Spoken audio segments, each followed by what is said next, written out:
Hi, I'm Tom Ray from Lorenzo's Music, and this is a podcast where I talk to musicians, but I also talk to people who build tools and software for musicians, which is what we're here to talk about with my guest today. So please explain to the people who you are and what it is you do, and you and I can get started to talking about this. Yeah, hi. Great to be here. My name is Simon, and I'm basically working on software that generates websites right now.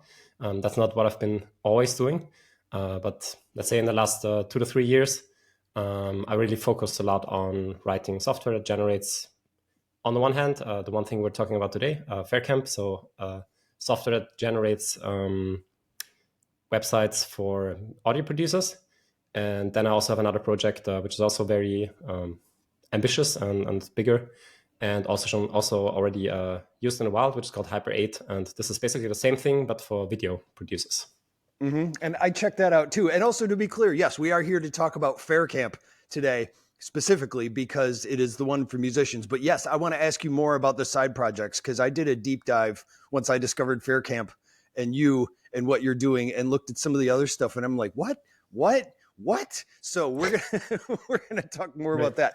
But first, let's talk a little bit about Faircamp. Now, Faircamp, the site itself is kind of like a Bandcamp for musicians, where they can host their music, and it's for labels, and it generates downloadable audio for it. So tell me first, how did Faircamp begin? What was the beginning of creating this thing that we're going to be talking about today? So at some distant point in the past, I used to be a musician, actually, Okay. quite actively so.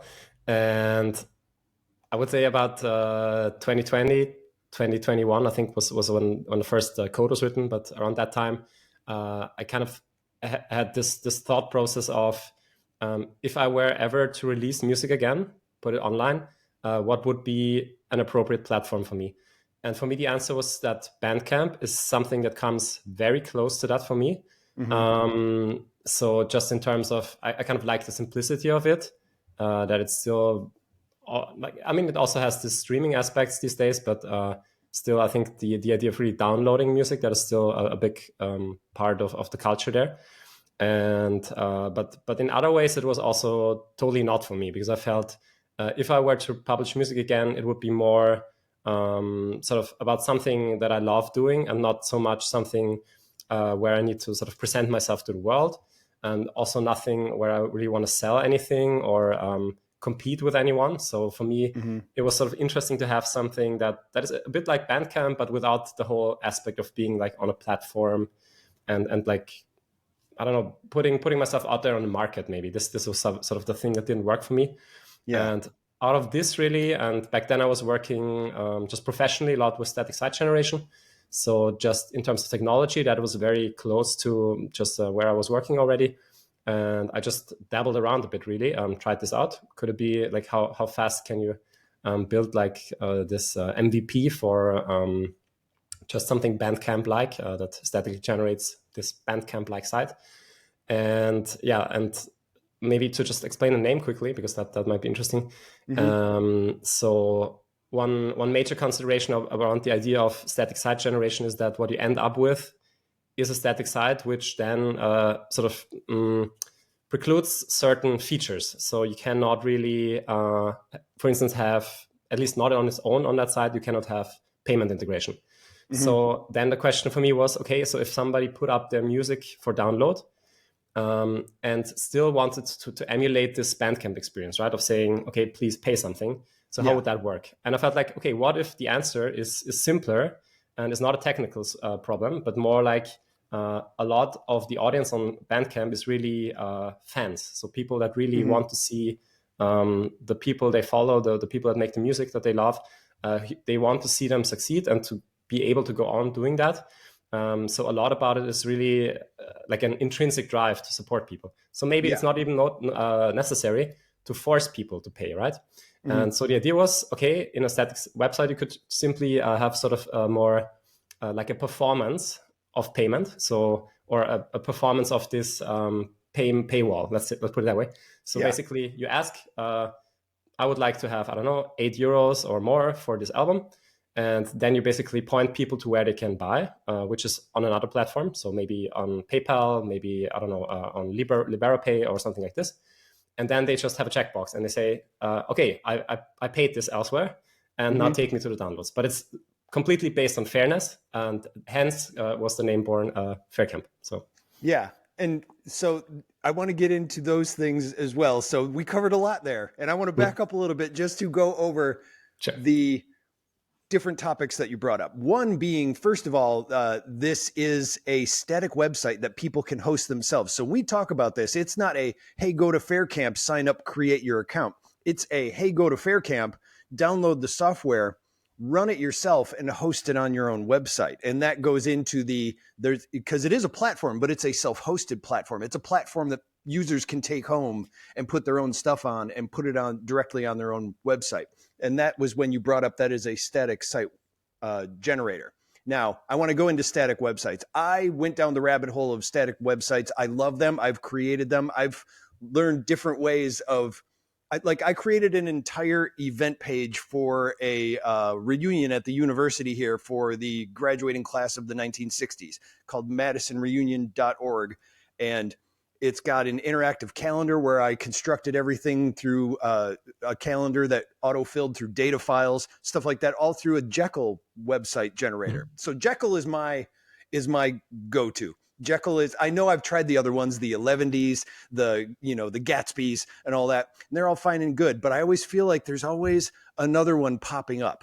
There's always another one like going, yeah, but what if it did this? And then that's short-lived and abandoned. And Jekyll is the one that like everybody's just emulating on. And so much so that they're like going, this is it. We're not even going to build on this anymore. It's locked. Anyway, I digress in that, but I'm just basically saying I love static website generators. Now, the one that you built here is, I want to say it's built on Rust. I looked at the code and it's built on Rust, correct? Now, why did you choose that particular platform for generating this static website? Okay, so Rust as a programming language, for one, it's just fun. Okay, all right. At least as soon as you get over the learning curve a bit. I just feel like I've been into Rust for a few years now. I don't even know when exactly I started. Yeah, it really became an open source darling the past few years. So many open source websites I know are building on Rust. That and what's the other one? Ember. Ember for a while was really big.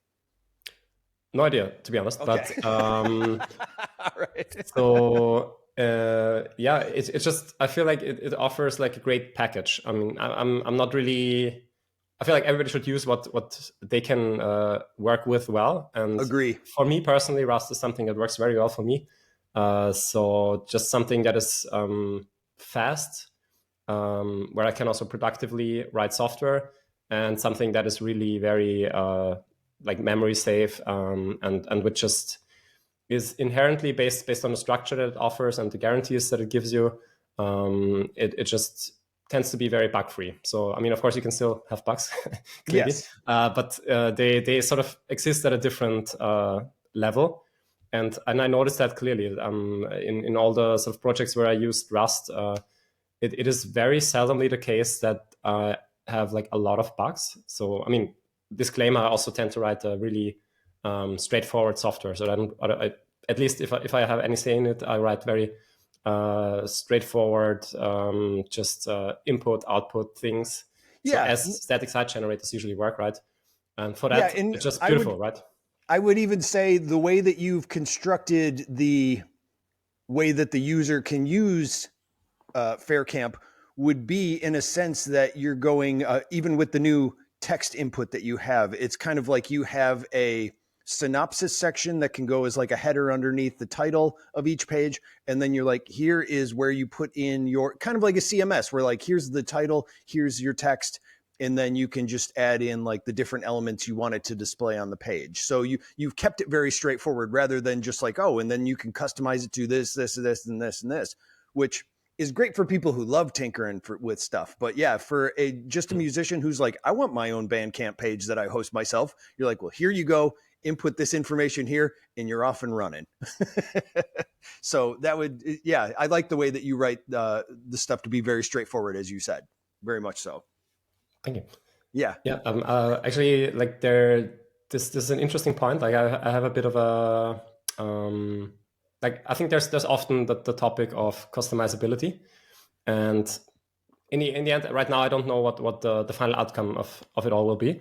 But for now, sort of the approach that I'm trying to follow is, on the one hand, having something that I usually in my brain consider a vanilla Faircamp. So basically something that is very much what we see these days. So that you can follow very closely what I describe in the manual, that you have these manifests. Also that you have this very quick start, that you start off just with folders that have files and all that. And you get something that is very recognizable, also a Faircamp site, I would say. So this is the one end. On that end, I really want to offer people an easy way to enter into it, and just sort of a reliable experience. They can really say, okay, I just put in my music, and what I get out is an accessible, a responsive, just something I can build on, and which doesn't give me any headaches, or where I have maintenance or something like this. But on the other hand, for customizability, what I would very much like to pursue is offering also ways to completely and there in my brain I have this idea of modding, like in games, like to do a total conversion, to just take what Faircamp outputs in terms of data, so really the transcoded audio files, also the resized images, maybe like in terms of these more texts, the converted markdown, and that you can get this on a sort of programmatical level, and can then almost write your own static site generator based on top of that, and then use this raw data, which and this is, I think, really the hard part, like getting this raw data generated, right? And this is what Faircamp already does. And if you have just that, then it's very easy to code something even from scratch that presents it in a completely different way. And this is something I would very much like to explore. So there's basically two different ends of the spectrum. The one is like this vanilla Faircamp, very out of the box, very reliable, and also just something that maybe on a long time frame just is no maintenance, it just works. And on the other hand, the thing where you can really do what you want. But then it's all so to say your responsibility also to see that you build it in a way that doesn't give you headaches in the end. Yeah. Now, and that brings up a point I want to talk about too, where while this sounds, I mean, this is an excellent idea, and it's like, why wouldn't people want to host this? But I guess a question would be, as far as experience level for a musician building this, while this is a simple setup, one, what would you think the experience level for a musician to run this? What should they expect? And what do you think their knowledge should be going into this? It's not just I'm going to double click on this setup and then boom, here's my stuff. Although it isn't far from it. And I will tell you why after your answer. So go ahead. Okay. I'm curious already. So there's definitely a barrier in it being, for instance, run on the terminal. Although, like you can look at it from two perspectives in a way. There's like the strictly physical reality of it, or I don't know how to even put this. Like what actually happens, right? When you run this, you basically you click somewhere, you type command maybe, then you type Faircamp blank, and then you pull in a path. So on a sort of factual level, not much is happening. But I at the same time, I don't want to sort of downplay how much of a barrier that even is, because it is scary. And if you haven't ever done this, there's just so much stuff that is happening, and which is so hard to sort of categorize or to understand what is even going on there. So this is really a barrier, and I totally understand this, and it's also something I want to work on. And in fact, one approach I have for this, I mean, there's not yet a concrete work package or anything like this, so this is not yet in the making. Okay. Although some of the changes in 1.0 already lay the foundation for it, is to build a graphical user interface in the end. So with that, it will then really be double click on the application, it opens, then you basically just point it in an actual graphical dialog, where are my files? And then you can really click together your website in this graphical user interface, and also in the end deploy it from there. And And I want to get into the way the files work too, where you put in the information, the Eno files, which I also want to ask about that. But first, I want to add on to what you said here, and also answer my teaser question or teaser answer that I had. What I like about it is when I've used static generators in the past. Now, here's the thing that would confuse people that you kind of fixed for me, and I thought this was brilliant. Let's say I'm setting up Jekyll, or I'm setting up Gatsby, or I'm setting up some other static site generator. Well, what do? I download NPM, and then I have to add gulp or gloop or whatever, and then bundler or whatever to then get all this stuff and download this and insert this stuff. And then maybe I have to set up Homebrew if I'm on a Mac. I have to do all this crazy stuff. You have a download installer, and then you click on that, it runs on your machine, and then you go open the terminal and just write Faircamp -- preview in the folder that you're using, and now it's up and running. That's it.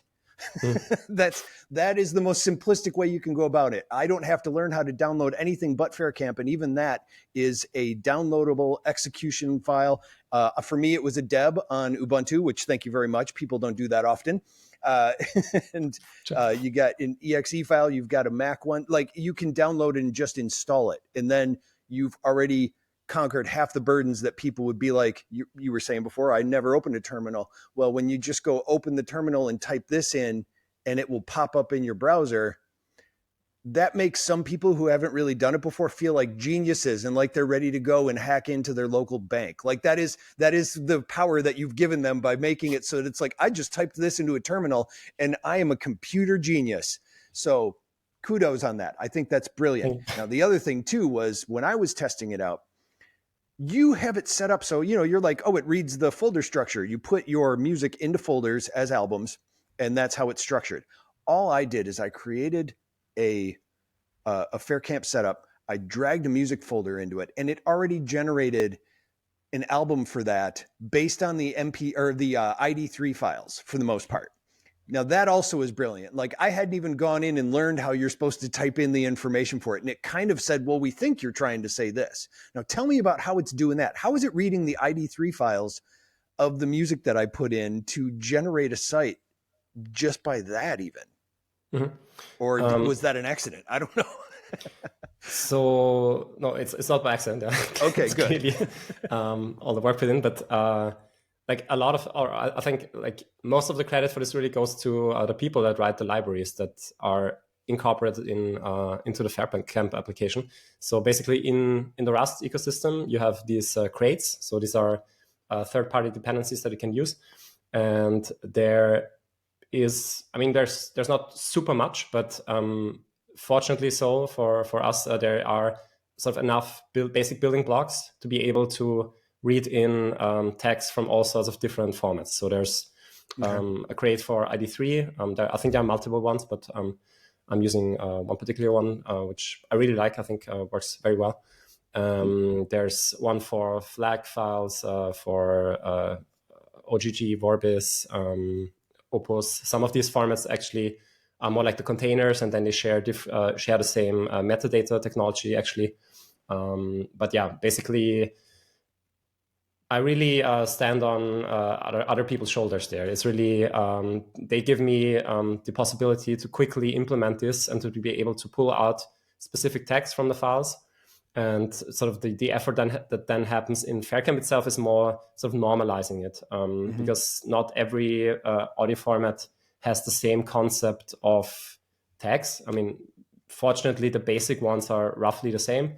But for instance, there are like small differences, like in some tagging systems, you can have multiple artists actually on a track, not just by sort of putting in commas and sort of as a human interpretation to say, okay, this is probably different artists, but really factually on a technical level, separating out in different artists, whereas other formats can't do that.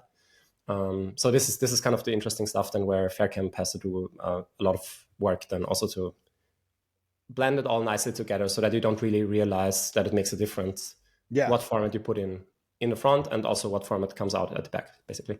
Yeah, and I use, for me, just as a reference, I use Kid3 for my ID3 input. So I use this open source software called Kid3 for that. Okay. Just wanted to mention it just in case people were going ID3. I mean, I know you can enter your information like in iTunes and it will update or whatever, but I use an actual software for it. And let's go into now what this does. You were talking about the different FLAC files and all this. Now, this really is a genius thing that happens here. When it's generating the site, you can choose how it outputs the audio for it that people are going to download, much like on Bandcamp, where it's like, how do you want to download the MP3, the high quality, low quality? This site generates all that. I put a WAV file in there, and then I put down, and I want it to be available in MP3, OGG Vorbis, FLAC files. And you have it set up in there so it goes, okay, and it generates all that and creates the files for people to download as these alternate. So all I have to do is put in the WAV file, and it creates a generation of all the other ones just by me going, do this, make these files for people to download too. What are you using for that? And I mean, was that difficult? I don't know how to ask this question. I just think that's amazing, and I want to know more about it. No, it's fully on point. No, this again, all the credit goes to FFmpeg in that case. That's okay. All right. That's a huge player. I don't know, like it's everywhere. Like FFmpeg runs probably in your fridge or something. I don't know even these days. Yeah. No, seriously, it's really in a lot of software, in a lot of devices, and it has like different layers how you can use it. So the way it's used in Faircamp is basically as a binary, really it's its own application, so to speak, that is bundled with Faircamp, and Faircamp basically then does a system call, so it kind of exits in a way its own program flow and just calls out to this other application, to FFmpeg. And basically tells it, look, here is the input file, and I would like this in that format, and please write some additional text in there. Please compress it that much or that little, these kinds of stuff. So that this really gives you, in very little time, you can have something really functional and great running. Maybe the thing that is then again a bit tricky is, again, it's different for each format usually. So each encoder has its own peculiarities, and also the tags are different. So there you have to do some reading in the documentation. And that's also just lots of research, just firing up your search engine and seeing what other people have found, how this behaves, how to embed images in the text and stuff. So there's lots of small intricacies that you then in the long run have to figure out. And that's then where the work really begins then on my end again. But again, the basis of it is just FFmpeg, and wouldn't be possible if these people hadn't put this out there. So yeah. And along with that, you also have a player on the page for each song or to play through the album. And it also shows the waveform. So tell me about the player that is available on each album or singles page. Okay, so in this case, this is really actually my work. So, okay, all right. So I'm using... I've never seen this before. Yeah, so basically, I use... So what I mentioned earlier about the crates, these dependencies, these libraries that I use to get the tags. So there's also plenty of libraries to get the actual decoded audio data. So I run it through that. And then with the raw audio data, there's a simple algorithm. So it's not rocket science really, that kind of works with the waveforms a bit. Because what I always find interesting when you look at waveforms in applications is it kind of feels like natural. Like, yeah, of course, this is the waveform. This is how it looks, right? Yeah. But then you kind of think about it like actually the waveform, right? It's like a wave that goes up and down. And in Faircamp, it's not even a wave, right? It's actually just, it climbs up, it climbs down. So it's very abstract in a way, but it's funny how we can kind of conceptualize it immediately as, yeah, it's clear what it is, right? So this is in a way maybe the design research aspect that I put in, sort of thinking a bit about how could this be represented. And I had a few iterations there for the design. And that was actually something I did very early on. And I think although it's in a way you could say it's more of a gimmick, right? It's just a waveform, but still I think aesthetics matter. And I think a lot of people actually really liked the aesthetics of that. And that was really something that also gathered some interest actually from people to say, okay, this looks nice. It caught my eye right away when I saw it. When I pulled up, Mel Joanne is an artist that I interviewed recently. And that's the person who turned me on to this service because they're using Faircamp. And one of the first things I saw about it was I opened it up and I saw the player and I was like, oh, okay. And the wave file in the player button was the first thing that stood out to me. So yes, aesthetically, it's like, oh, that drew me in and it made me go, I want to know more about this. Then all the other things I've been asking you about, that's what I learned later. Now, another thing I want to ask about too, and we kind of spoke about this at the beginning. This was one of the things you mentioned, now I'm going to forget what there we go. I had my note right there. I was looking at the wrong one. The codes and the soft paywall and all this. I want to ask about, you were saying, so it gives people the opportunity to download this. They can download it singularly or they can download a zip file of it. But you were also talking about there's a paywall, or not a paywall, a soft paywall.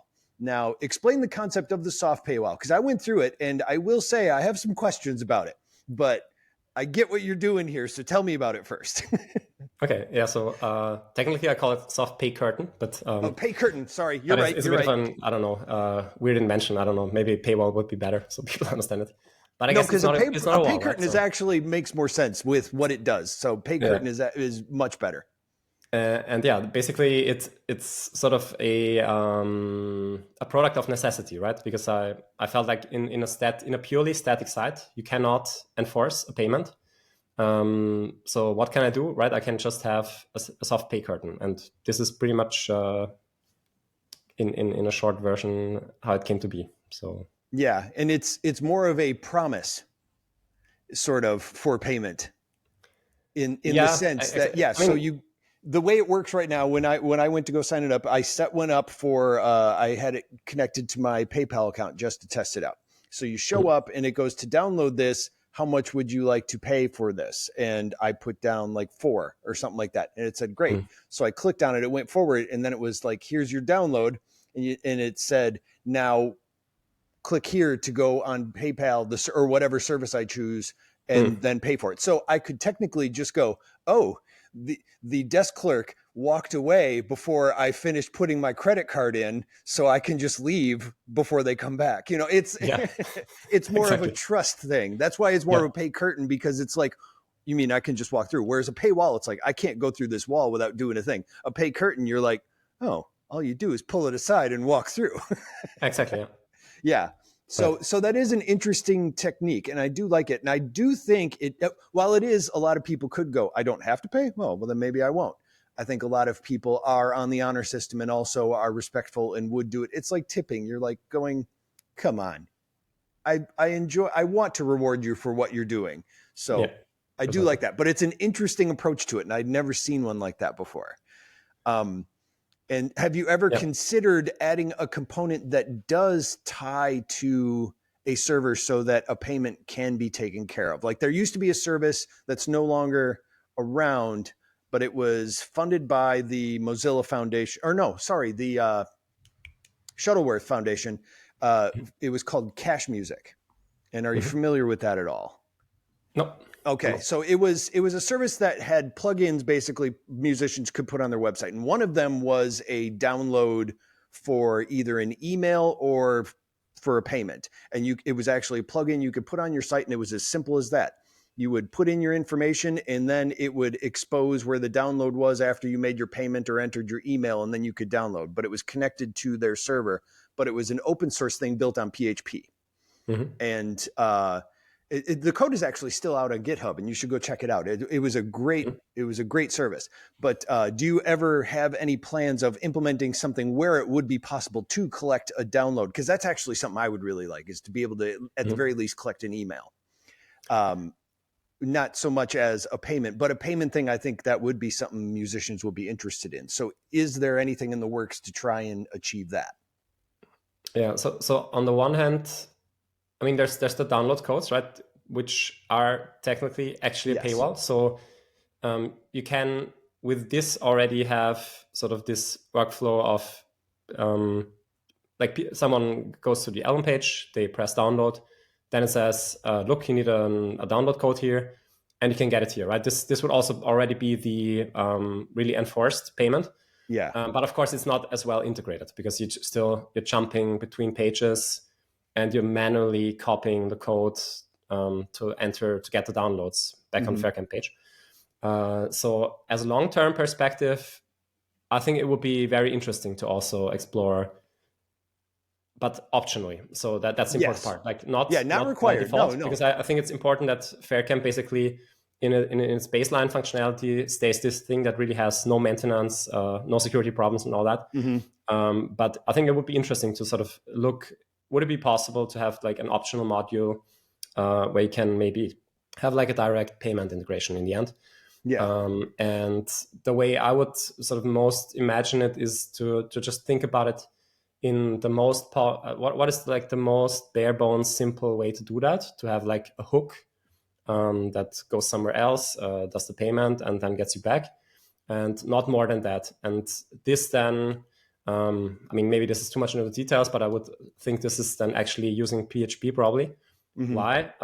Because I think a lot of people now these days are like, PHP is so old and whatever. Right. Yeah. But the thing is, PHP just works on so many web hosts out of the box.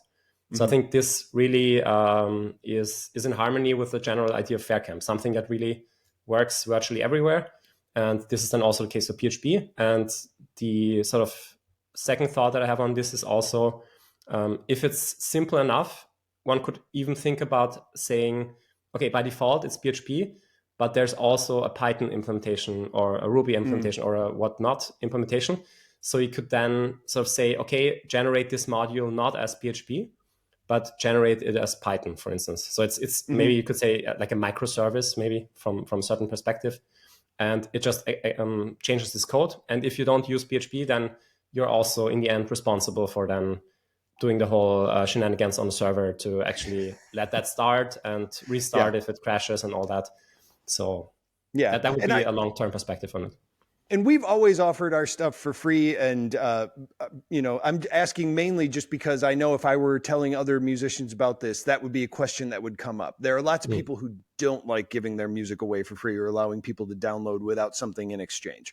So that was one of the reasons I wanted to know about that, just to see if there is something that I mean, there are ways, like you said, I did forget to ask or to talk about the download codes. And that is one way where you would tell people on your email list, go here, you can download this now using this code, or sign up, you get this code to go download it. There is a way that you can do it before the website rather than doing it on the website itself. So it is possible. It's just that there are no direct ways to do it. But the pay curtain pay curtain. I said it right that time. The pay curtain is the way that you can go about it. Now, going with you working on this and things in the future and talking about the service itself and kind of moving into the other projects you have, do you do this just out of the love of the game, or do you get funding and donations for this? I mean, love of the game, of course you're doing it for the love of the game, but are you also being reimbursed for this through funding and donations and other such things? So the thing started in 2021 back then, and even like for the first 2 or 3 years, it was entirely in my free time, which is also sort of why I'm building it in a way that I feel like it stays manageable. So I'm always also like, even if I have funding right now, and I'll get to that in a second, it's still important to me to build it in a way that doesn't really right away, how should I say it? That does not rely on sort of a perspective of more and more and more always. So also always having this thought, like, if for whatever reasons, let's say we don't have funding or I don't have funding, in a few months from now, will it still be possible to maintain the project, to at least keep it running so that it's reliably there for people? So this is very important for me, just in terms of the development philosophy of the project. And then to go to funding. So I'm super grateful that last year, basically, so from technically the project ran from, I think, June to December. I had super great support from an LNet. So this is an NGI grant, NGI Zero grant. This is financed by the European Commission, and they basically have a very low barrier funding for open source projects. So you get, on the one hand, you get funding to work on the project, so the reimbursement on a financial level, but you also get like cool services. So they assist you with people that show you how to do security rights. So you have like security audits, and you Really? get also know-how, how to fix it, how to improve things. Same thing also for accessibility, which was a key part actually in Faircamp 1.0. So they really do audits. You can have calls with them, really talk through what needs to be changed, how does it work. And there's also APC, which help with community building, with inclusivity, with diversity in the project. So there's lots of great services just to really help you get the project as good as it can be. So yeah, that was the situation basically in the last half year, so in 2024. Okay. And going forward, actually, this is a brand new development. I actually can already say that we just agreed that there will be a few more things coming even after 1.0, also funded by the NGI Zero grant still. So up to around May, there will be a few things coming to Faircamp again, which are funded and supported by this program. So this is super cool. Very happy to get this opportunity. Yeah. No, that's great. And I also just realized there was one other question I wanted to ask too about something that you've implemented in Faircamp that is not available in Bandcamp. And this actually seems like a feature specifically added. And someone I know had a question about it. The RSS feed and the M3U abilities. So M3U being generating a playlist so people can just use the playlist and then stream it directly from where it's located on the site. And the RSS feed. What are the features there for? What made you think to put these on there? What was the vision for those features as far as adding them to the project? Because that's a lot of extra work to put into it for something where you're hosting just the music files, and then you're like, well, how about if I have it generate an RSS feed and a playlist if people want it? So why were those put there? Okay. I would say the main reason is actually pretty trivial because it's a very low hanging fruit that just brings a lot of good stuff. So RSS is just a really cool way to provide something that can be followed, that can be subscribed to without relying on platforms. And this was also sort of right where historically it came from to offer something even before the platform era, that allowed people to really subscribe to people's websites, to people's whatever it was, right? You could just before social media, that was you subscribed to a site and then just read it like it was looking on a social media thing where all these things you followed would just go, here's the latest thing I'm posting about. It was just a really cool technology, really decentralized, in the hands of the people, without platforms, without intermediaries, just enabling this subscription model. So that this is something I just feel like it's really cool, and it's sort of had a bit of a comeback in the last years, and rightly so. So I felt definitely I want to have an RSS feed in there. M3U is a bit maybe similar in a way. Even further back, I would say, at M3U. Like that's very old school, at least in my eyes. Yeah, and it's I just feel it's really simple. It's well supported everywhere, and on top of that, I also have to say that the credit for that actually goes not to me because it was not my idea, but I think it was Leon who suggested this on the Codeberg on the issue tracker for Faircamp basically. So, and there's actually quite a few features in Faircamp that are absolutely not my idea. So there's like regularly really great feedback coming in, and just people say like, what about this, like M3U? And I'm like, yeah, amazing, yeah, of course. Let's do it.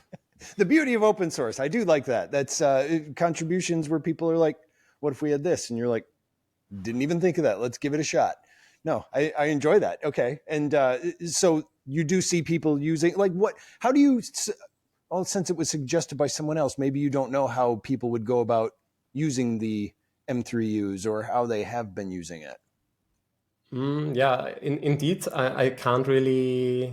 I don't have like very concrete scenarios how people would use it. Yeah, but I feel like it's super simple, and I don't even have to know. I feel like people will find a way. They will do something with it. Yeah. I feel it's the same way with, I like to make sure that all of our stuff is still available on torrent, even though I couldn't tell you one person I know who even understands what a torrent is outside of having used LimeWire back in the early 2000s. You know, and even that's not really a torrent. That's just file sharing. So I don't know. Yeah. Okay. And now let's talk about the other project you're doing. So I forget the name. I'm sorry. I meant to look it up before, but I know of it. It's the site generator that you have for hosting videos. Yeah, exactly. Tell me quickly about that. Tell me a little bit about what you're working on with that service, because that's also very intriguing. So that one's called Hyper 8 Video System. Hyper 8, that was it. Also written in Rust. So it actually shares quite a bit of code with Faircamp. And there's like also just code exchange and sort of know-how and research exchange also going on between these two projects. But basically, the idea is that with Hyper 8, you really have a graphical user interface application already. So you can basically start that. And again, like in Faircamp, you have this folder that is not the catalog, but the site in that case. And again, you have subfolders, which contain either playlists or videos or so-called collections, which is basically something that can, again, contain playlists and videos. So it's a modular system to build any site that you want. And then basically, you export this and you upload it just like a Faircamp site. It's also no maintenance. And hosted, you can host it yourself. Exactly, yeah. And while that one I love, man, I just know from experience and from past things that have been up, even like PeerTube right now, the biggest problem being video files are huge. And they're very difficult to affordably host. That's like the only drawback of video. But I love that people are still trying, because everybody still wants to do it. And I'm glad that they do, you know, and I just really hope it hits someday, or at least there's some way that bandwidth isn't an issue in the future. I wish there was a way around that, you know? Yeah. It's an interesting point, because it's in fact maybe the one thing that I'm most not really skeptical, but where I'm just curious how this will play out when people really use Hyper 8 more and more. How it will pan out for them in terms of hosting. Right now, my personal experience is, and we had sort of a prototype use case for it. So it came out of a project that was actually in collaboration with these folks on the poster back there. Initiative, a magazine here in Vienna. And we host quite a bit of videos right now. And we use a really dirt cheap plan for it that hosts also the website and everything else, or actually 12 websites or so. And we really pay very little, and it works just well so far. I mean, who knows what will happen? I don't know if more people use it, but so far I'm very happy. And the new video walkthrough of 1.0 of Faircamp, isn't that hosted on a Hyper 8 site? I know, I recognize the player, so when I saw that up there, I was like, oh, I see what he's doing. Yeah, exactly. Now, in the future, as we wrap up here, in the future, how do you plan to go about promoting Faircamp coming forward? How do you plan to expand the knowledge of Faircamp going forward? Do you have any promotional or ideas for getting the word out about this? I know there's a web ring right now that people have started for people that use it, and that I find interesting. So what are some of your plans for promoting this? So the web ring is really cool. Also, just important disclaimer here, also not my brainchild, and also not something I operate. That's run by Keith. Really cool. Then for like, I'm not really a marketing person. So both in the sense of that it's not something that I'm good at, and it's also something that I don't really like too much. I mean, of course, I realized that there's a sort of necessity to get the word out, right? You have to sort of be present, because what's the use of spending, I don't know, thousands of hours in your on your own project if nobody ever sees it? That's clear, right? But I'm just trying to find sort of an organic, healthy way to get the word out there. I feel like my strategy is mostly keep this simple for people, make it accessible, that people really can find it, can work with it very intuitively. and just for the moment really rely mostly that just this offer really compels people to say, okay, I like this and I also want to share it. And I must say, with version 1.0 at least, that was amazing. So I was really blown away. The feedback was incredible. Yeah. So it was really beyond anything I would have imagined, to be honest. So super grateful for that. So I mean, we'll see how it is in the future. Then again, I mean, if this is it, if it doesn't get bigger than that, I'm also happy, right? As there's hundreds of people using it. It just feels like a great community effort. So for me, I'd be happy if it would just be that. Of course, if it's great that if the more people can use it, of the more use it is to more people, that's fantastic. So I'll definitely see what makes sense. How can we organically, basically, reach more people where it makes sense? But beyond that, I don't really have too much of a pressure on my side to aspire to any like specific figures or sizes, right? I guess I'm just excited to get the word out there because I only just heard about this in December and I'm fascinated with it. I've always been wanting to make my own static website. I've made many other, but for my band, I've always wanted to do it, but there are two drawbacks that I have. One of them being I can't schedule posts. It's the hardest thing about static websites is you can't schedule things ahead of time. You have to do it real time. That's annoying, but that's my own hang up. And the other being really is I'm always sending people, like I wanted a music player. I wanted something that, and I didn't want to build one. I didn't want to find one. And then you had one where it's like, well, here's one that does all that kind of stuff for you and even structures the albums. And that made me go, I'm getting closer and closer to switching our site to a static website instead of using a CMS. So that's why I'm like, let's get the word out there. And that's why I needed to talk to you and find out more about this. So I wanted to thank you for talking with me today about Faircamp. And if people wanted to check it out, where should they go do that? Okay, that's simonrepp.com/Faircamp. So that's SIMONREPP.com/Faircamp. Correct. And also search for that because if you type in faircamp.com, you get somebody who's parked on that that website. So it's not faircamp.com. Yeah, somebody's parking on that website. So if you go there, don't click on that. Go to the Simon Rep one. So, and I want to thank you so much for being here today. It was great meeting you. Likewise, enjoyed it a lot. It was super exciting to talk about this. Thank you.